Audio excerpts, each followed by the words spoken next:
Eighth and final race of the BMW IBSF Women's Bobsleigh World Cup. We're in Lake Placid, New York.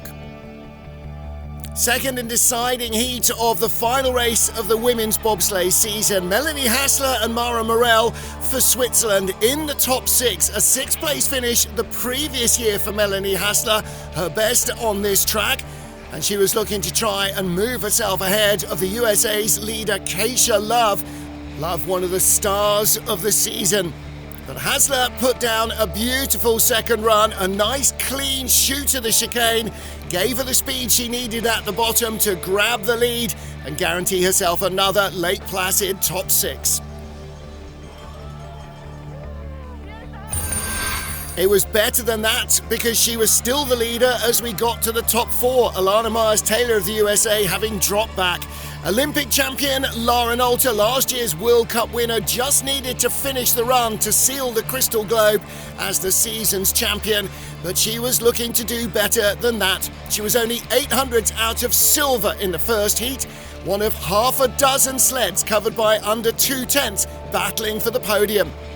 A good run to put her ahead of Hassler was all that she needed, and at the line she was 1500ths up.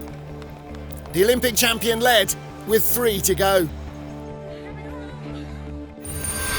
Breaking up the German domination in the first heat, Great Britain's Adele Nichol and Lake Placid. Adele driving in Lake Placid for the first time this season and her 4th World Cup start as a driver.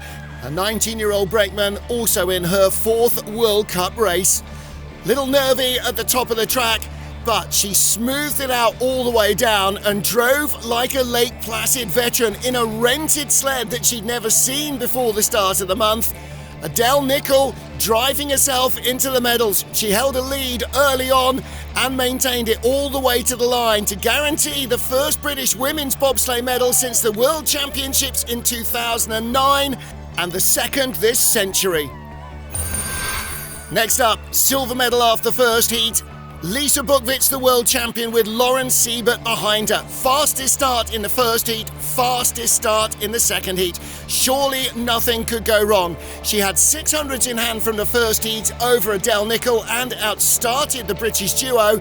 But midway through the run, clearly she did not have the speed on board. It was going to be touch and go, and at the line, she was narrowly behind. As the British duo celebrated an incredible silver medal, celebrations too for Lisa Bookitt. She claims a women's bobsleigh Crystal Globe as well. The final sled on ice, Kim Kilicki with Leonie Fiebig. Kilicki in the medals in the last 3 outings on this track, but none of them gold. With 4,700ths in hand over the current leaders from Great Britain, it looked certain that Kim Kilicki and Leonie Fiebig, her long-term brakewoman, would power to gold, and so it proved. Kilicki driving the Lake Placid track like she was a native, denying all its traps and tribulations as she raced away to win by 0.8 of a second. The final win of the season going to Kim Kilicki and Leonie Fiebig. Adele Nichol and Lake Placid claimed the silver in Lake Placid, but the top 3 in the World Cup standings, Lauren Alter, the champion, ahead of Kim Kilicki and Lisa Bookitt. Plenty of reason for celebration on the final race podium of the year.